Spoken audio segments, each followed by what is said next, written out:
بسم الله الرحمن الرحيم وبه نستعين. الاخوان الاخوات، السلام عليكم. نتمنى يكون كل شيء بخير وعلى خير. معكم عبد الرحيم من قناه انفو عبدو للمهاجرين العرب باسبانيا. ما تنساوش كما العاده في البدايه الناس اللي باقيين ما اشتركوش في القناه الاشتراك، واللي عندهم شي سؤال او استفسار او عندهم شي اقتراح يخليوه لي في تعليق على حسب الموضوع اللي بغاوني نهضر على شي موضوع، يخليوه لي في تعليق وغادي نجاوب ان شاء الله على جميع التعليقات. واللي عجبو الفيديو يدير لايك. اليوم ان شاء الله فيديو جديد غادي نهضروا فيه على الخبر اللي كيروج هاد اليومين ديال الامكانيه ديال ان اللقاح ضد كورونا يولي اجباري، وغادي نهضروا فيه على المشكل ديال السيتا بريبيا اللي كيلقاوه المهاجرين اللي بغاو يجدوا بطاقه الاقامه، اللي بغا يجدوا بيرميسو ديال ريسيدنسيا، بالخصوص في الكوميساريات، ماشي في مكاتب ديال الهجره، ولكن اللي في الكوميساريات ديال البصمات كاين فيهم واحد المشكل ديال السيتات، حتى هو غادي نهضروا فيه. ولكن قبل هاد الموضوعين هادو بجوج ندوز واحد الدويزه خفيفه على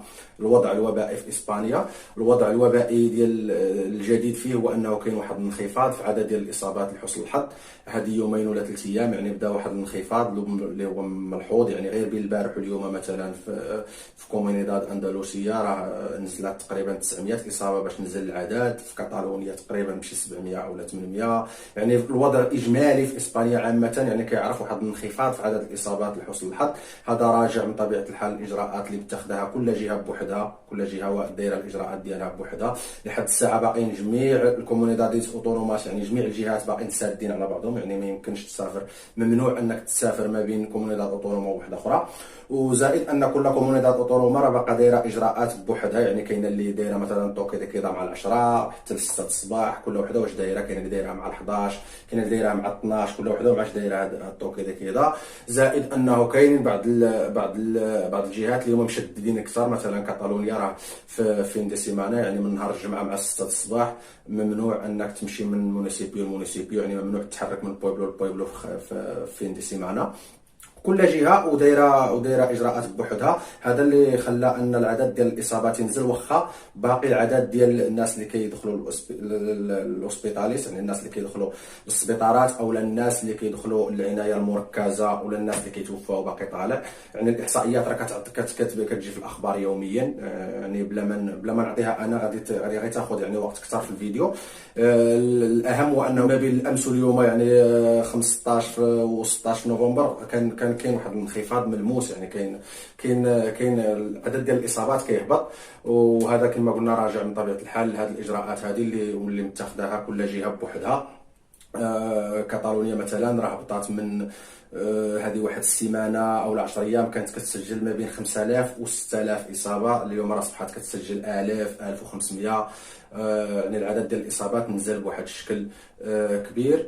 واخا باقي شويه كما قلنا العدد ديال الناس اللي كيدخلوا للسبيطارات، ولا الناس اللي كيدخلوا للاوسي العنايه المركزه، او الناس اللي كيتوفاو باقي طالع نسبيا. وهذا راجع من طبيعه الحال لان الناس اللي كيدخلوا اليوم للاوسي ولا الناس اللي كيتوفاو اليوم بالفيروس هما الناس اللي تصابوا هذه 2 سيمانات، وهذه 2 سيمانات كان العدد ديال الاصابات كبير. فطبيعي انه حتى دابا يكون العدد ديال الناس اللي كيدخلوا للسبيطارات والناس اللي كيتوفاو يكون طالع. هذا غير واحد النبذه على الوضع الوبائي. كما قلنا الموضوع ديال الفيديو هو انه هاد اليومين هذه بدات كتداول بعض الاخبار على الامكانيه ديال ان اللقاح يولي اجباري. الاخوان اللي متبعيني راه هذه واحد 3 ايام او 4 ايام حطيت واحد الفيديو كنهضر فيه على التطور ديال هذا اللقاح. وهذا كنت قلت فيه بان اللقاح غادي يكون مجاني فابور، وغادي يكون اختياري. اللي بغى يديروا اللي ما بغاش يديروا ما يديروش. وهذا الشيء اللي باقي لحد الساعه لحد اليوم، راه هذا الشيء اللي باقي. ولكن هذه واحد اليومين ما بين البارح واليوم بداو بعض وسائل الاعلام كيهضروا على ان امكانيه ديال ان اللقاح يولي اجباري. لحد الساعه باقي ما كاين والو، ولكن مادام بدا الحديث عليه قلت انا نتطرق لهذا الموضوع ونهضر عليه. كما كتعرفوا جميع القوانين كيف ما بغى يكون القانون في الاول كيبدا باقتراحات من عند جمعيات ديال المجتمع المدني، او من عند اختصاصيين في الميدان، او كيبدا باقتراحات من بعد كيتطور كياخذوه. يقدر شي فريق برلماني او شي حزب يقدموا كمشروع قانون البرلمان، واذا تصوت عليه كيولي قانون. وهذا اللي كيصرى على جميع القوانين. اللي بغيت نقول من وراء هذا كله ان هذه الامكانيه ديال الاجباريات اللقاحيه مشات في هذا الطريق هذا بامكانها انها تطبق، يعني بامكانه انه يولي قانون ويولي اجباري. بمعنى اخر ان الى مشى هذه الامكانيه ديال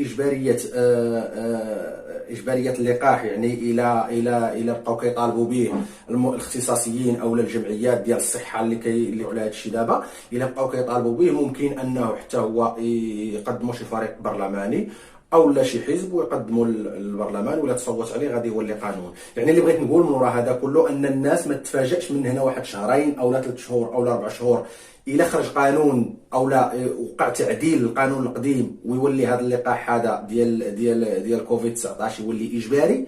فبلا ما يتفاجئوا الناس، لان الحديث بدا عليه اليوم، والناس اللي كيقدموا هذا الشيء راهم كيستدلوا عليه، اولا السبه اللي كيعطيو عليه هو ان هذا اللقاح هذا راه ماشي لقاح يعني عادي كيحمي الانسان، بغا يديرو ما بغاش يحمي راسو ما يديروش. كيقول لكم هما لا، بان هذا اللقاح هذا هو لقاح كنحاربوا به الجائحه، وان الانسان اللي ما داروش راه كيعرض يعني الصحه ديال الناس الاخرين للخطر. وهذا الشيء علاش باني المطالب ديالهم، ولحد الساعه باقي ما كاين والو من هذا الشيء. ولكن هذا بدا، يعني مادام بدا عليه الحديث ممكن انه يتطور. هذا علاش خديت هذا الموضوع هذا وبغيت نهضر عليه، باش بلا ما الناس يتفاجئوا مني من الى خرج في حاله ما الى خرج شي قانون لا قدر الله. لان هذا الصراحه كيتعتبر مس بالصحه ديال الناس، لان باش دير لقاح اجباري للناس خاص النسبه ديال النجاح ديالو او النسبه ديال الفعاليه ديال اللقاح راه خاصها تكون 100%، ماشي 90 وماشي 95%. كيخص النسبه ديال النجاح كيخصها تكون 100% باش يمكن ديروا للناس كاملين لتجنبا لاي مضاعفات. هذا غير راي شخصي ديالي انايا. اللي بغيت نقول هو ان يعني بدا الحديث على هذا الشيء وممكن انه يتطور.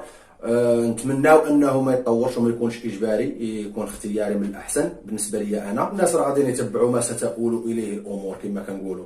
الموضوع الثاني الاخوان الاخوات اللي بغيت نهضر عليه في هذا الفيديو هو الموضوع ديال المشكل اللي كاين ديال المواعيد ديال البصمات، يعني السيتات باش الانسان يمشي يدير البصمات. بالنسبه للاخوان اللي بغاو يجدوا بطاقه الاقامه اللي كيجيهم التجديد مع هذا الوقت هذا، كاين واحد المشكل دابا اللي كما كتعرفوا ديال الزحام بزاف في الكوميساريات، يعني ما كاينش مواعيد. ومع الاسف الشديد هذا الشيء كيخلي ان بعض الناس كيستغلوا هذه الوضعيه هذه وكيبيعوا هذه المواعيد هذه بواحد الاثمنه اللي هي طالعه نسبيا. وهذا مشكل الصراحه. كنتمنى ان هاد الناس هادو ما يبقاوش يستعملوا هذه الطرق هذه، لان الغوبيرنو انتبه لهذه المساله هذه. ومن الممكن انه يبقى يفتح تحقيقات، ولا من الممكن انه يبقاو يسولوا الناس منين كيجيبوا هاد السيتات هادو. فهاد الناس هادو من بعد ما نطلبوا لهم الهدايه من طبيعه الحال الله يهديهم، كنتمناو انهم ما يبقاوش يديروا بهاد السلوكات هذه. يعني الانسان ياخذ الاتعاب ديالو عادي ماشي مشكل، ياخذ مثلا 5 اورو 10 اورو حتى ل 20 اورو باش ياخذ موعد الانسان ماشي مشكل. ولكن باش يوصلوها ل 50 اورو 70 و 100 الاورو، سمعنا في بعض المناطق اكثر من 100 الاورو، فهذا راه ثمن طالع. وهذا الشيء راه ممنوع، يعني ممنوع الانسان قانونيا انه يستغل الظرفيه ويستغل الوضعيه ويدير اثمنه. وراه الحكومه الاسبانيه راها يعني انتبهت لهذه المساله، وانتبهت انه كاين يعني سوق سوداء اللي كيتباعوا فيها المواعيد ديال البصمات. وكنتمنى كما قلنا ان هاد الناس ما يبقاوش يديروا هادشي باش ما يتعرضوش لمتابعات قضائيه. يعني هذا هو المشكل. غير هو انا بغيت نقول لكم غير الاصل ديال هذا المشكل هذا منين كيجي. كما كتعرفوا الاخوان اللي قدام هنا راهم كيعرفوا ان اسبانيا دارت واحد القانون ديال التسويه ديال المهاجرين غير الشرعيين في 2005. في 2005 يعني واحد العدد كبير ديال الناس سوات الوضعيه ديالها ودارت الاوراق في هذيك الوقت. هذا كيعني انه في 2006 هذوك الناس غيبدلوا الاوراق ديال العام، وفي 2008 غيبدلوا العامين الاولى، وفي 2010 غيبدلوا العامين الثانيه، ومن بعد غيبقاو يبدلوا كل 5 سنين. يعني غيبدلوا في 2015 وغيبدلوا في 2020 وغيبدلوا في 2025 وغيبدلوا في 2030، يعني كل 5 سنين. وهذا الرقم هذا هو اللي كيخلي الزحام ديما على الاكسترانخيريات في هذا الوقت هذا، يعني في هذيك السنين بالضبط. يعني راه كان الزحام في 2010، كان الزحام في 2015، كاين الزحام دابا في 2020، هاد السنه من طبيعه الحال غادي تزيد عليها حتى الوضعيه ديال الجائحه.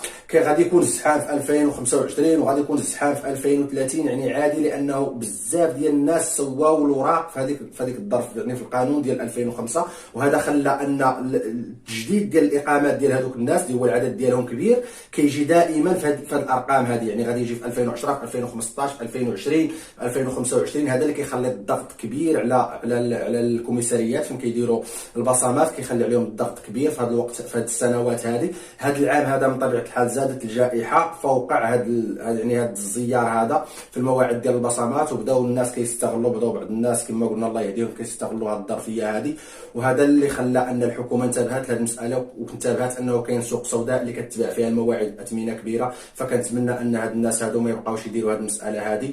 وكما قلت لكم هذا هو اصل المشكل، يعني الناس اللي ما مزروبينش على التجديد ديال الاقامه راه ما فيها باس، يعني لا ملي ما كاينينش المواعيد الا تعطل شويه راه ما فيها باس، راه غير كتفوت هذه الظرفيه وكترجع الامور عاديه. يعني راه من هذا الشيء راه ما كيكونش دائما، يعني راه غير كتفوت هاد السنوات هذه اللي قلت لكم، غير كتفوت من بعد منها بواحد 3 شهور 4 شهور 5 شهور صافي وكترجع الامور يعني عاديه، ما كيبقاش داك المشكل ديال الزحام.